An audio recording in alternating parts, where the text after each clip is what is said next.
All right, but things I'm going to talk about. I'm going to talk about vMix switcher and also talk about the TriCaster. Now, has everybody in the room used a TriCaster? Has anybody not used a TriCaster? Okay. So we're going to briefly kind of go over a little bit of the TriCaster. Mainly what I'm looking at here is going to be the lovely TriCaster Elite 2. I got to go all the way back to the beginning. There we go. So it's a $30,000 box. Now, that's not including the control surface, which is massive and takes up a huge amount of desk space, which is usually like I think that's like I don't know how much those things cost. 10,000? So too much, yeah. So the one downfall, I'm just going to start right out of the gate on downfalls, is that TriCasters work on a Windows operating system, but it's not a complete Windows operating system. It's just a shell of it to be able to facilitate the operation of their proprietary software. The problem with that is you go from Windows 7 to Windows 10 now. You can't upgrade to Windows 10 and have that box function. So it becomes a paperweight, and you can send it to NewTek, and they'll give you some credit towards buying another product of theirs to replace that product, okay? So that's kind of the disadvantage of having something that's an all-encompassing beast as it's tied together. There are some advantages to it. I was pretty much forced by I won't say forced.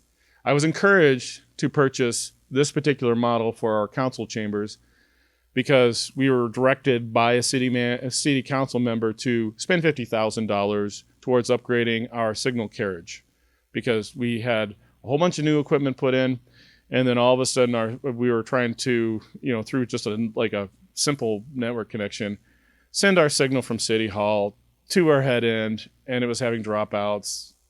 Signal wasn't correct, all this kind of crap. So we ended up doing fiber. Well, at the same time, the IT director is like, we need to do this because it's COVID, and we need to be able to do Teams and everything else under the sun. So this box is like the box that can handle that kind of feature. And this is we're talking about in a room where there's a sound system, you need to be able to amplify it. So kind of briefly in a nutshell, this is, I should play this thing from the beginning, just like real people do. How do you do this thing? Oh, I'm complete loss here. All right, well, I'm just gonna go with the screen value here. So as you can see here, this is what kind of the control surface looks like. Right now, we're not seeing the titles for the people that haven't used one. This is just the audio portion here. With this particular one, we're using PTZ cameras, and they're coming into 7 different channels coming into this beast. But we can also hook up a Teams network in here as if it's its own camera, and be able to integrate that in with the show. There's some things you got to watch out for when you're doing that. Because, for example, when you're wearing headphones and running a show on a TriCaster, there's a delay in the audio. And it might be off by, I don't know, a second, half second. So if you got a microphone and you're talking in the meeting, you're going to be kind of doing this because you can't handle that delay. Well, then you throw something like Teams in there, and there might be a little bit of a delay. It's not noticeable by the person participating outside, but with the TriCaster, it's got to be able to somehow, block that sound. Kind of like if you're in a Teams meeting, I'm talking, my voice doesn't get amplified through my computer back into my face. It's going out to the people that are participating. All the people that are in the Teams thing are, and this could be any other platform that's a video distance platform, they'd be talking to me and I'd only hear them amplified. So there wouldn't be this weird echo of my voice going to their speakers, back into their microphone, back towards me, if they got everything set right and it sounds all good. So in order to do that here in a live environment, where let's say you got a whole bunch of microphones hooked up to a sound system and you're amplifying those people, and you want the person who's in Teams on the TriCaster to be able to communicate with you, you can't just plug it right into the mixer from a Teams computer, because then you end up with this, they're on the other end listening to themselves speak through the sound system at a delay, and then the other people speak, and then it ends up becoming this ugly feedback loop. All right? So right now AVI is trying to fix this problem for us, and I already know what needs to happen. It's just that they have to program the equipment to do it. So this is just a little bit of the spec sheet. You can always go to TriCaster's website to be able to actually, our NewTek's website to be able to see all the treats that are available on this thing. So it will take 32 inputs. A lot of those are like NDI based, so they're not like wired in cameras within the unit. The real thing that kind of stands out is the item down here called conference calling. So this device will handle, it says here, Microsoft Skype, TX, Microsoft Teams, Zoom meetings, Slack, Discord, all these other things. Well, how does it work? Well, let's say you have, in Teams, you can handle, I think, up to 8 people at the same time. So let's say you have 8 people that are participating in Teams. Well, what you would end up doing is you would invite them in, and then you'd have, I've got to find the screen here. I got one here. Here it is. So this is like, the one on the right is my monitor that I'm using for Teams. And then what I'd do is I'd have everybody that was participating would show you a full screen. And then I would just hit a live button and it would lock all those people in place. So nothing would shift around. So if somebody got bumped off, came back on, it wasn't going to move things around. By locking in that screen, then I can choose each of the people as their own input into the TriCaster. So that way you could have 4 or 5 different people from all over the city or the world participating in your meeting, and they'd be treated as if they're their own camera. So that's the advantage of that.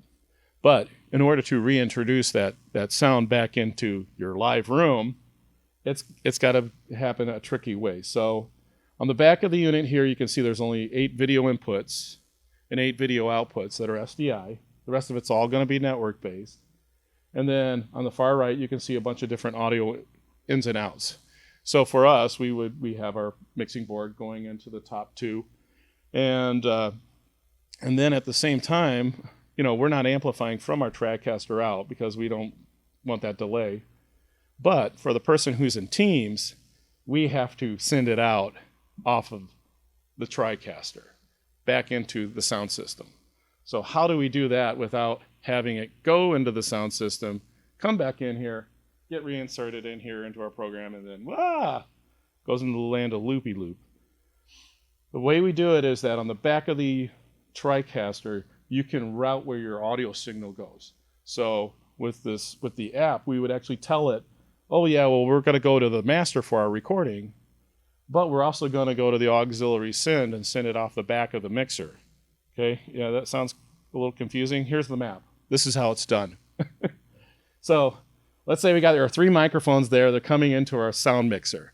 Our sound mixer does not have an amplifier built into it. We use a separate amplifier to amplify our signal. You have to do it this way because you can't do it any other way I can think of unless you're doing auxiliary sends and it becomes a mapping nightmare. So I'm the guy up there on my Teams call, and I'm coming into the TriCaster. There's the back of the TriCaster. And as you can see, and I don't know if I should just pick this up and take it, or I'll be loud. So the microphones come in here, and that's for the people that are in the meeting, the public meeting where you're recording the TriCaster. Here I am, video calling in. I'm in a network coming into here.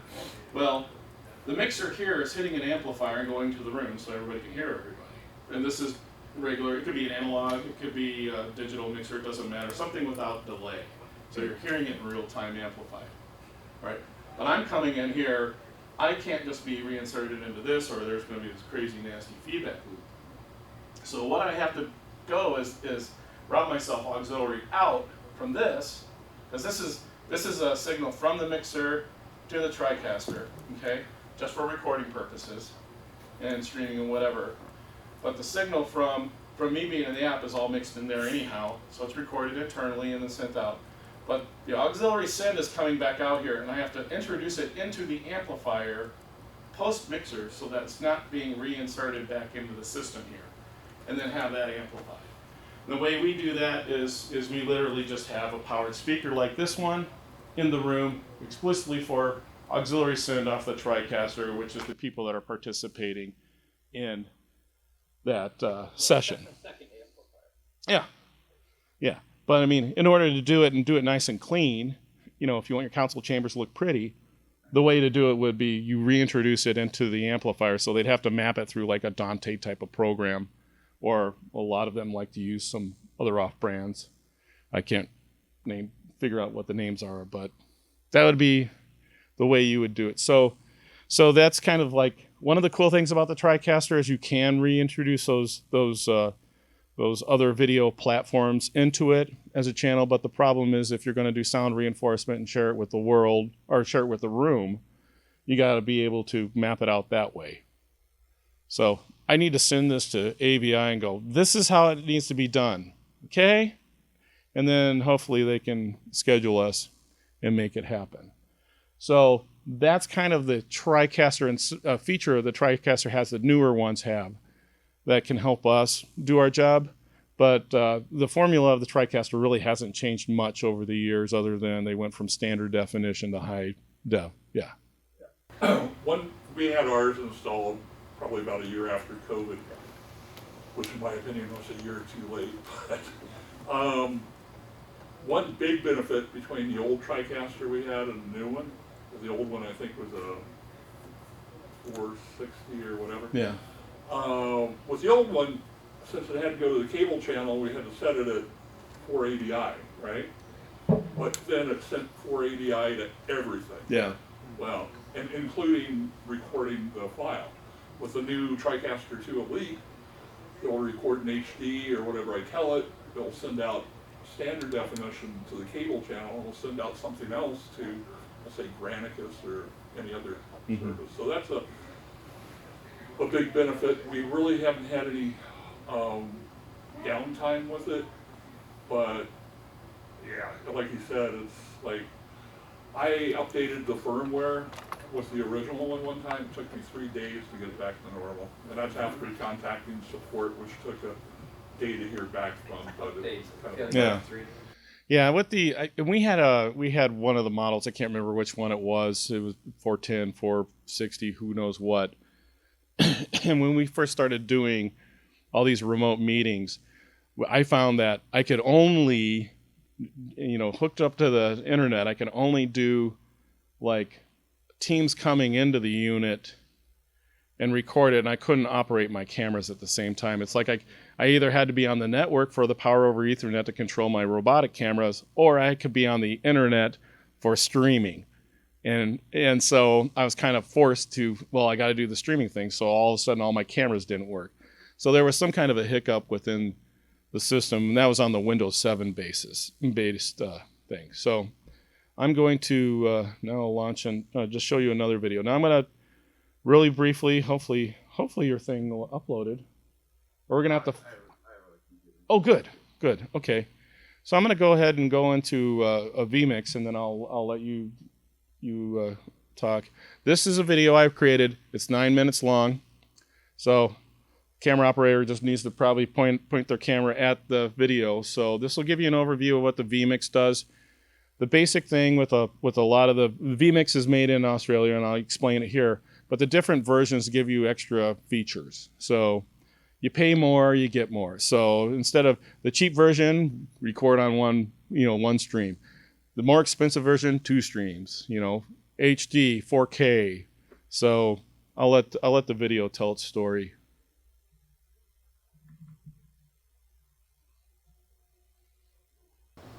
Hello, Alan here in the studio showing you some vMix, the vMix product that we end up using for recording all the programs upstairs in the program room here at the library. The way this works is we have 3 cameras upstairs, as well as a device called a Magwell. It's a certain Magwell product. It's called the ProConvert HDMI Plus.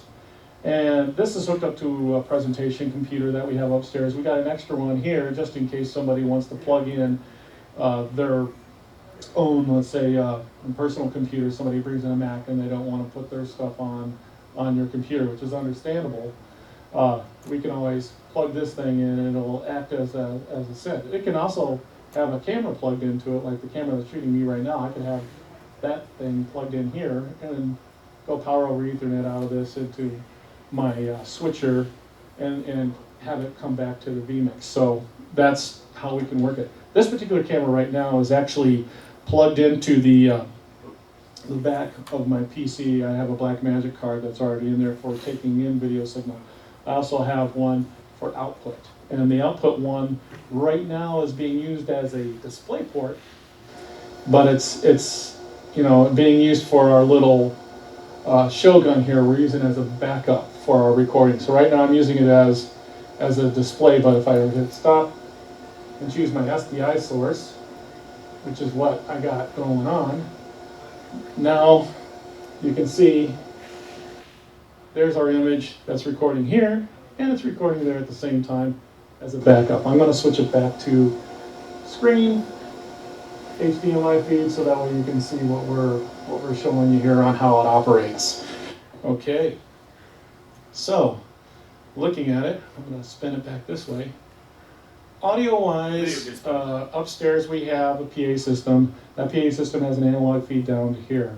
We could, if we wanted to, use something like this, which will put audio over our NDI, just like the Smagwell, just like the PTZ cameras, and send our signal down here. So we do have that ability.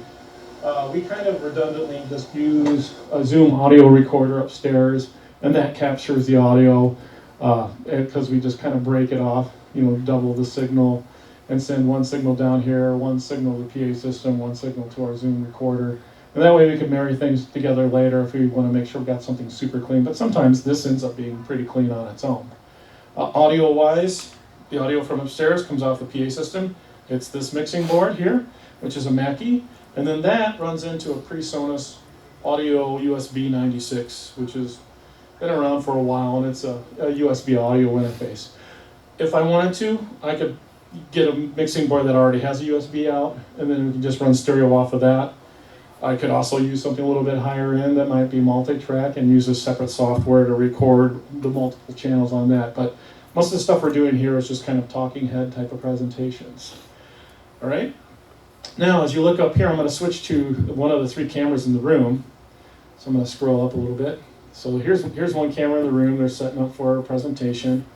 I don't want to use that one because I don't want to embarrass them or whatever. If I fade here, you can see that's a camera in the room. So that's one of the cameras we have mounted on the wall. It's actually pointed at the person who's doing the setup. I'm going to pick a different camera here, and I can fade between the two. Now, with that camera, I better show me on the screen so you can see me here. I'm going to do it this way. All right, so now you can see the screen. Here I am. I got this remote control, and I can control my camera. So I can go up and down, I can zoom in and zoom out, and so I can change my position.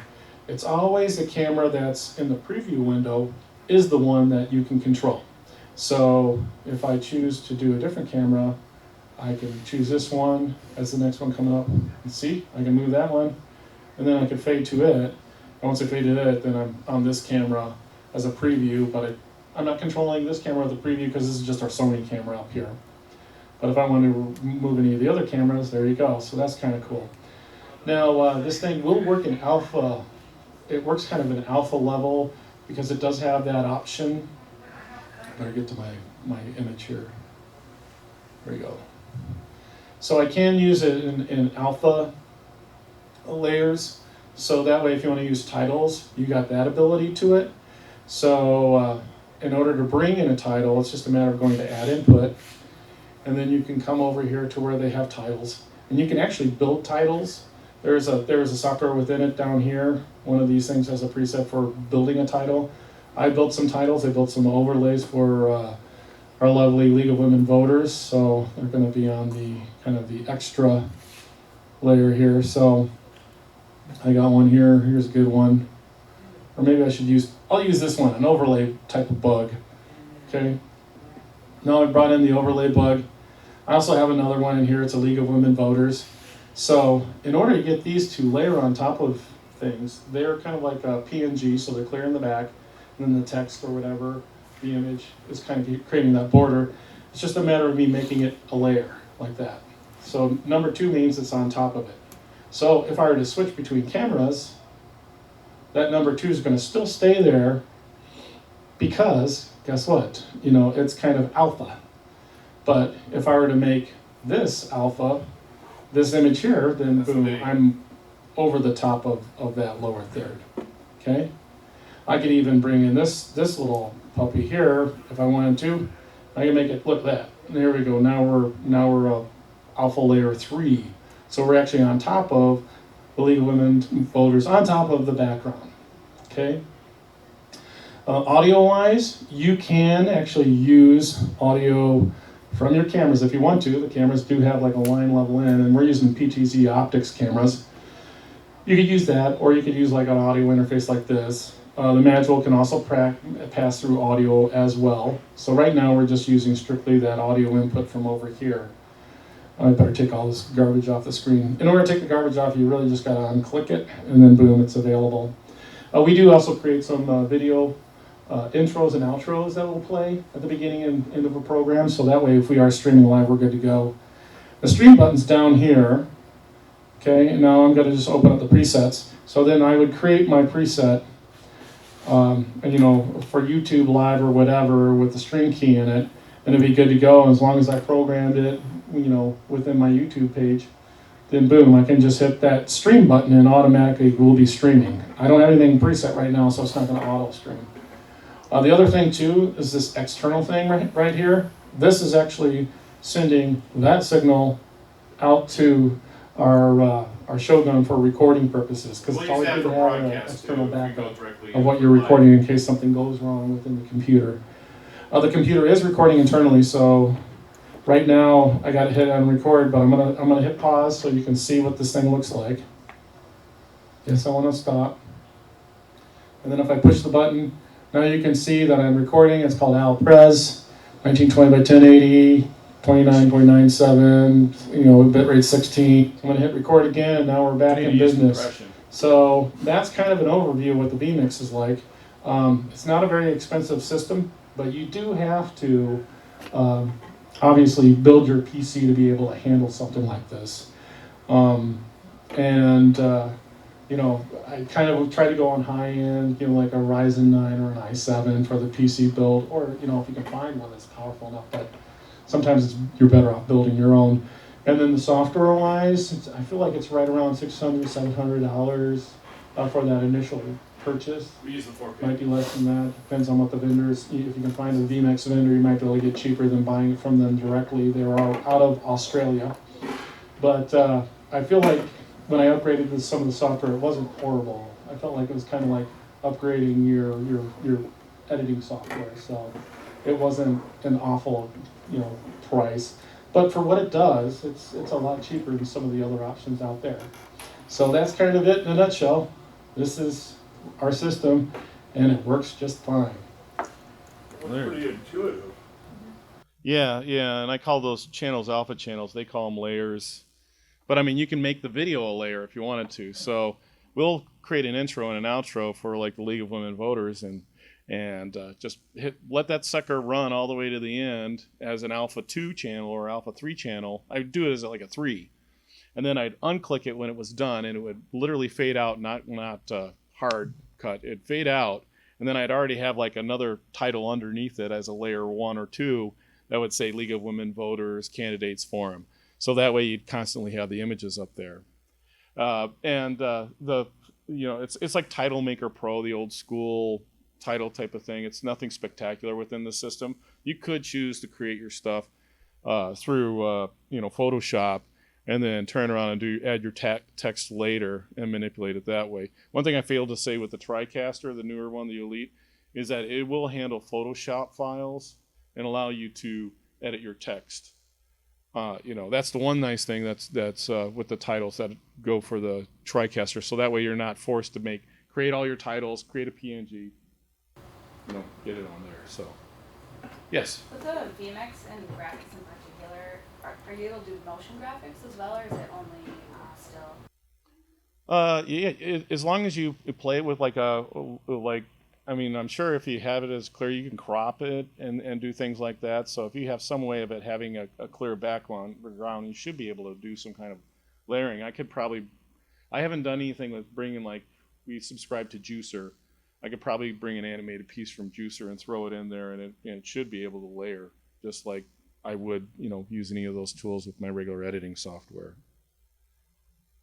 So, but I mean, it's a neat toy. I tried to put it on this beast, and this is an MSI like gaming computer. It's got giant holes in the bottom of it so that it can breathe like crazy, and it had a hard time handling it. So working with tower is going to be your better bet. And all I did was I just custom built my PC and used a really good graphics card.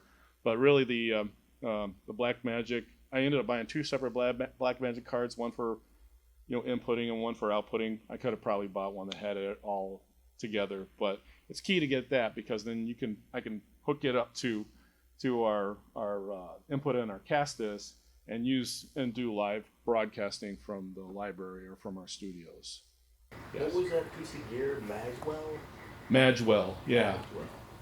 Yeah, so Magwell, and it's just a box like that. It's power over Ethernet, so you got to make sure it's hooked into your. When I said switcher earlier, I meant switch, or your network switch. How So much you got those cost? 500.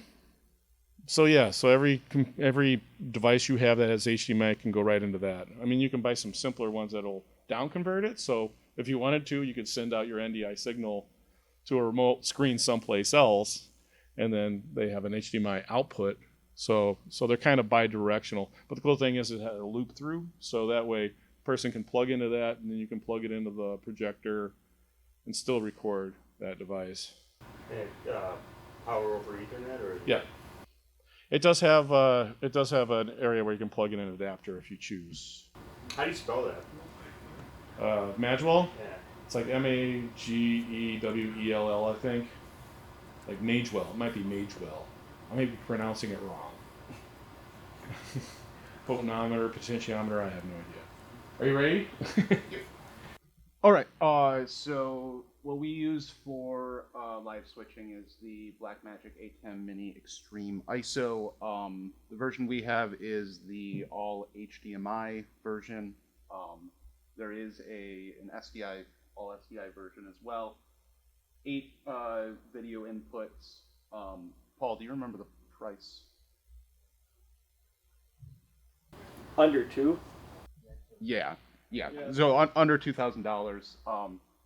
Basically, what I'm going to be showing you today is the very cheap way of doing things, which comes with its own headaches, but obviously is cheaper. So, yes, the Paul's Wicker way.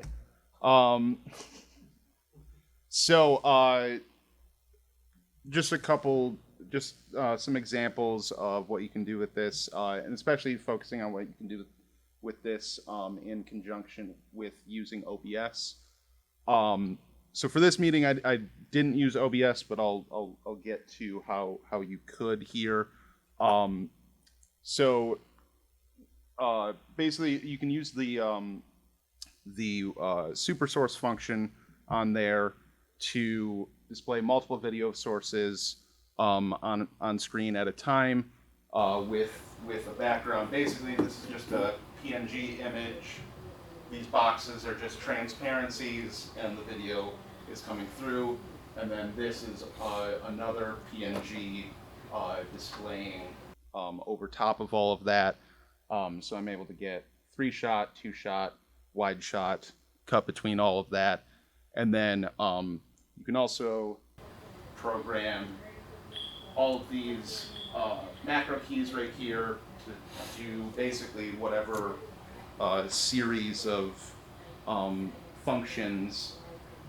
So basically, switching between all of that was as simple as just pressing 1 and 2 between my 2-shot and my 3-shot, and then going to the full camera views as well.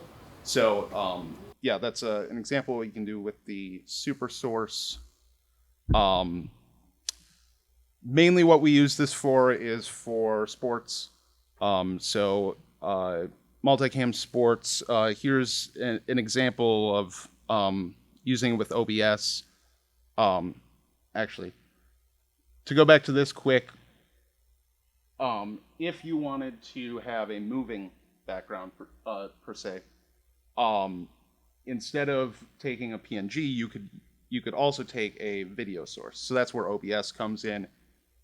you could take OBS from on a laptop, take that as a video source on the back of the ATEM, and you could display a loop background video instead. So, you know, all that blue back there, whatever, you could have moving behind everything.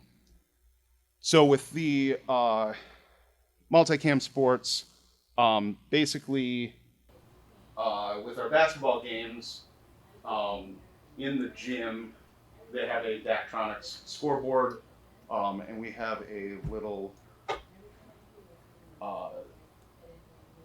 Daktronics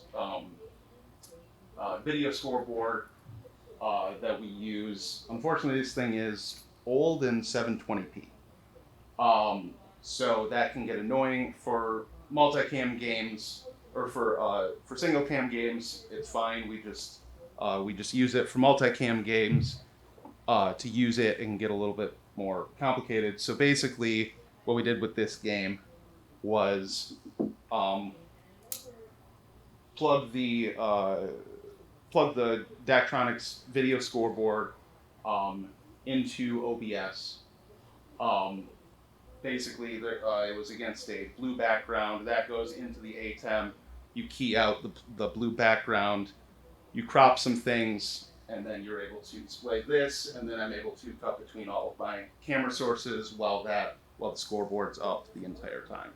On this game in particular, this was a Big time shots here for the freshmen. All these young men. this was a buzzer beater.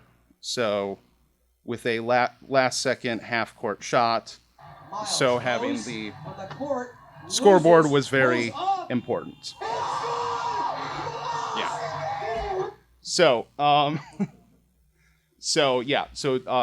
and that's definitely especially with something like basketball, having the scoreboard exactly as it's coming in is really important. So since we're able to do that with the Daktronics, we want to keep that with the multicam as well as when we're doing single cam.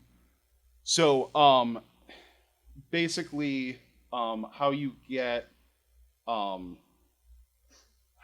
your OBS to your ATEM.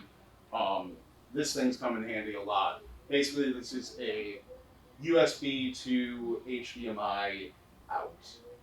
So essentially, the ATEM sees your what you're displaying on OBS essentially as it's taking like a webcam. So you're actually able to take it out. Plus, then you can also use your HDMI if you wanted to have another camera going into your laptop. If you wanted, or in this case, if you wanted the Daktronics going into the laptop. So that's what we use there. For our football games, this all is just a PNG that I designed, and then basically we have this Game Master plugin. This it's just on the computer. It controls the numbers. So basically, the PNG is that's just white, that's just white, that's just white, and then you overlay numbers on OBS. This ties those numbers to text files on your computer. So whenever you change anything here, it changes that on OBS. So that's the workaround we saw there. Now the drawback here is the Game Master clock can be a little bit funky and behind sometimes. So that's a drawback there, but you're obviously able to get more customizability with your scoreboard here than on the Daktronics, which is just looks how it looks. Yeah, and then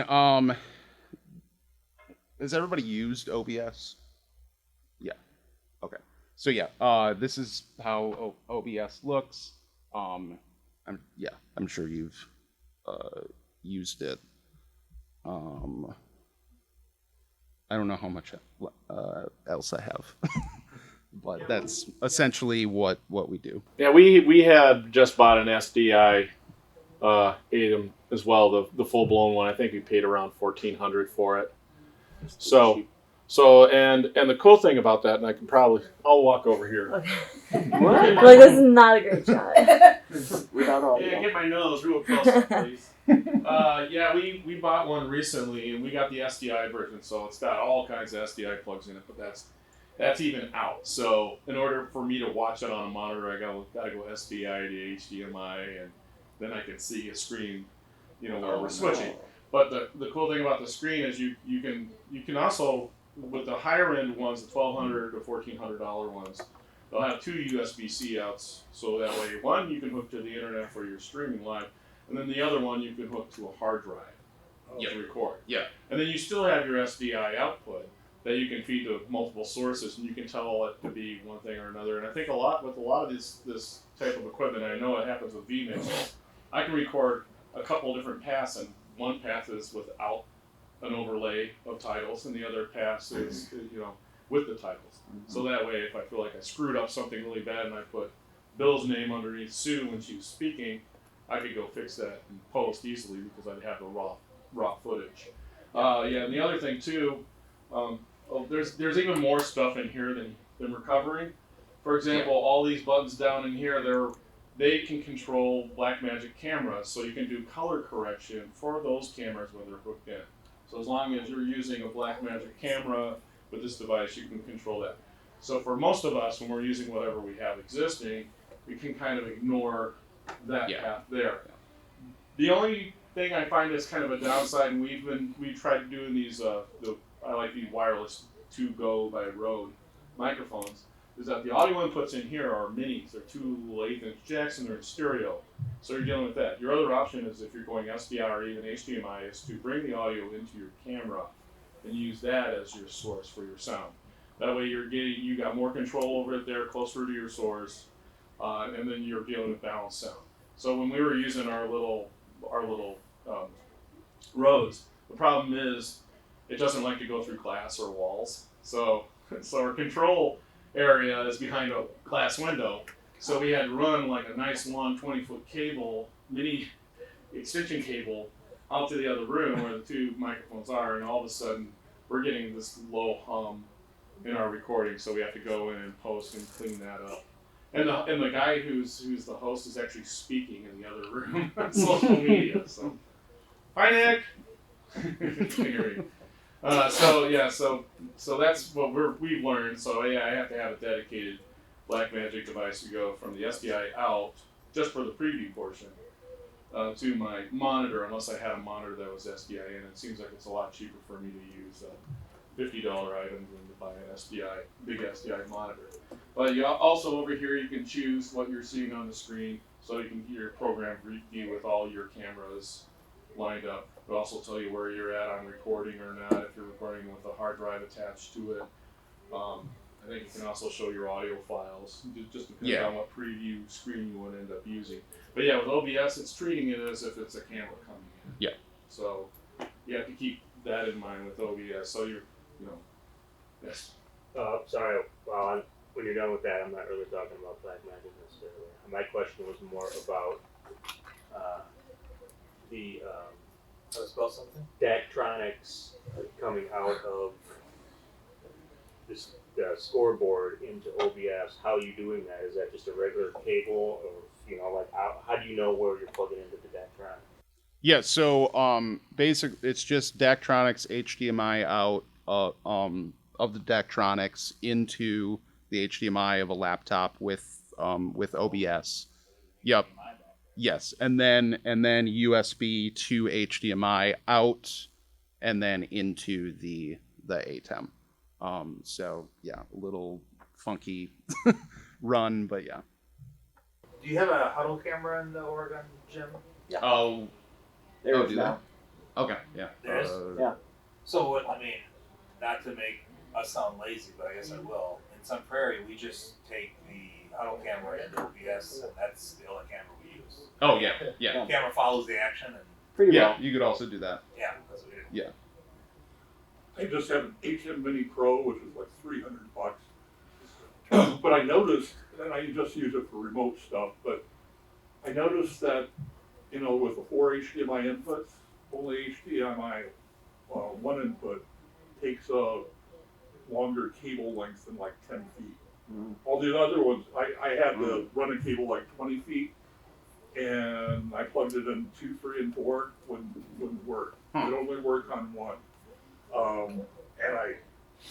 And the reason for that is I purchased some HDMI over Cat6, so I could run a really long line and it wouldn't recognize it or anything.